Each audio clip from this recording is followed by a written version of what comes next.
అందరికీ నమస్కారం. ఇవాళ మనతో Telangana Andhra Pradesh senior high court advocate Kalanidhi Sanjeev Kumar గారు మనతో ఉన్నారు. వారితో మాట్లాడదాం. సార్ నమస్కారం. సార్ నమస్కారం. సార్ 7 సంవత్సరాల పాటు ఒక పొలాన్ని ఒక్కరికే కనుక కౌలుకి ఇస్తే ఆ భూమి ఇంకా కౌలుదేనా? కౌలు రైతులకి ఎలాంటి హక్కులు ఉంటాయి సార్? కాస్త వివరించండి. Telangana agriculture tenancy land act అని ఒకటి 1950. ఆ రోజుల్లో 1950లో కనుక ఎవరికన్నా కల్టివేట్ చేసుకున్నాను అనుకోండి భూమి, టెనెంట్ ఆ కల్టివేట్ చేసుకుని అతని పేరు మీద కనుక అతను is owner of the property. అట్లా కాకుండా ఆ టైంలో లేనప్పుడు 1950లో కాకుండా ఆ తర్వాత ఏదైనా సంవత్సరం వస్తే దాన్ని not become the owner of the property. ఇంకో ముఖ్య విషయం ఏంటంటే అసలు Telangana agriculture lands tenants act 1950లో ఓవరాల్గా 104 సెక్షన్స్ దాకా ఉన్నాయి. అందులో ముఖ్యమైన సెక్షన్ ఏంటంటే సెక్షన్ 38E, చాలా important. Land owners holders versus protected tenant అని ఉంటారు. వాళ్ళిద్దరి మధ్య ఒకవేళ టెనెంట్ కనుక ఆ ప్రాపర్టీస్ని కల్టివేట్ చేసుకుంటే అదే ఏరియాలో ప్రభుత్వం కనుక ఒక గెజిటెడ్ నోటిఫికేషన్ ఇస్తే కనుక అప్పుడు ఈ యొక్క land holder he can transfer his property to the protected land tenant, అతనికి ట్రాన్స్ఫర్ చేసుకోవచ్చు. కానీ ప్రభుత్వం నుంచి ఒక నోటిఫికేషన్ రావాలి, గెజిటెడ్ నోటిఫికేషన్ రావాలి. గెజిటెడ్ నోటిఫికేషన్ వచ్చిన తర్వాతనే ఇవన్నీ ట్రాన్సాక్షన్ జరుగుతాయి, లేకపోతే రాదు. అదిలో according to section 38E of tenant of Telangana agriculture land tenant act అని ఉంది. ఆ ప్రకారం యాక్ట్ ప్రకారంగానే 38 అకార్డింగ్ టు సెక్షన్ 38E దాంట్లో land holder versus protected tenant వీళ్ళిద్దరి మధ్య అప్పుడు అతను కనుక ల్యాండ్ ఓనర్ ఉంటాడు కదా, అతను ఈ transfer is land the protected అతనికి టెనెంట్కి ట్రాన్స్ఫర్ చేసుకోవచ్చు. దాంట్లో ఒక పద్ధతి, ఆ పద్ధతి ఏంటంటే నీకేం చెప్పాను, గెజిటెడ్ నోటిఫికేషన్ రావాలి.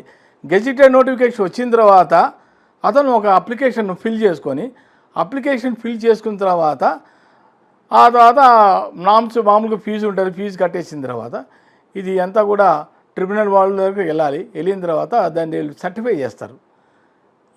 ఇతను is now from today onwards is the owner of the land అని చెప్పి ఎవరు ప్రొటెక్టెడ్ టెనెంట్ అతను ఓనర్ అవుతాడు. అసలు ఓనర్ నుంచి ఇతను అవుతాడు. ఇది అవ్వాలి అంటే ఫస్ట్ ఇది చేసుకోవాలని, నువ్వు ఓనర్ అవ్వాలంటే first you have to become a, అది కూడా government you have to issue notification ఇచ్చిన తర్వాతనే ఆ ప్రకారంగానే నువ్వు ఇద్దరు కలిసి ట్రాన్స్ఫర్ చేసుకోవచ్చు ప్రాపర్టీ, ఇష్యూ ఏం లేదు అదనమాట. సో దీనిలో కౌలు కూడా వాళ్ళు కూడా ఎవరిదైనా కౌలు టెనెంట్ తీసుకొని కల్టివేట్ చేసుకుంటున్నారు, వాడు ఓనర్ అవ్వాలంటే దానికి సెక్షన్ 38E అప్లికబుల్ అవుతుంది. అది నేను చెప్పబోయే పాయింట్. సెక్షన్ 38E ఇది చాలా ఇంపార్టెంట్ సెక్షన్. జనరల్గా కౌలు ఎవరైనా ఇస్తారు 1 ఎకర్ 2 ఎకర్స్ మా భూమిలో మీరు కల్టివేట్ చేయండి, ఓనర్ చెప్తాడు టెనెంట్కి చేసుకోండి అంటారు. ఇన్ని సంవత్సరాలని వాళ్ళకి ఒక అగ్రిమెంట్ ఉంటుంది, రాసుకుంటారు. ఎవ్రీ మంత్ నాకు ఈ క్రాప్ చేసి పెట్టాలి అని ఒక్కొక్కరు ఒక రకంగా క్రాప్స్ అడుగుతారు ఓనర్స్. ఒకరు రైస్ అంటారు, ఒకరు మిర్చి అంటారు, ఒకరు కాటన్ అంటారు, రకరకాలుగా సీజన్ రకరకాలుగా ఎవరు వాళ్ళు క్రాప్స్ చేసుకోమని అగ్రిమెంట్ రాసుకుంటే అగ్రిమెంట్ ప్రకారంగా చేసుకోవచ్చు. కాకపోతే నేను చెప్పిన ఈ సెక్షను 38E అనేది దానికి ఏంటంటే ఒక పద్ధతి ఉంది.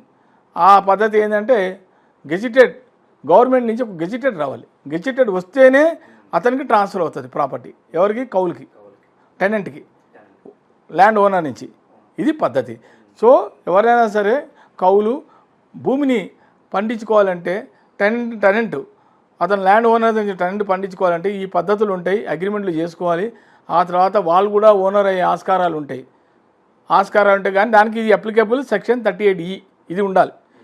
దీని కూడా ఓవరాల్గా 104 సెక్షన్స్ ఉన్నాయి, దాంట్లో 11 చాప్టర్స్ ఉన్నాయి. ఈ Telangana agriculture tenants land act 1950లో అదనమాట. కౌలు రైతులకి ఆ పొలం మీద ఎలాంటి హక్కులు ఉంటాయి అనేది చాలా బాగా వివరించారు సార్. ఇది కళానిధి గారితో ఇవాళ మన డిస్కషన్. మరొక ఇంట్రెస్టింగ్ టాపిక్తో మళ్ళీ కలుసుకుందాం.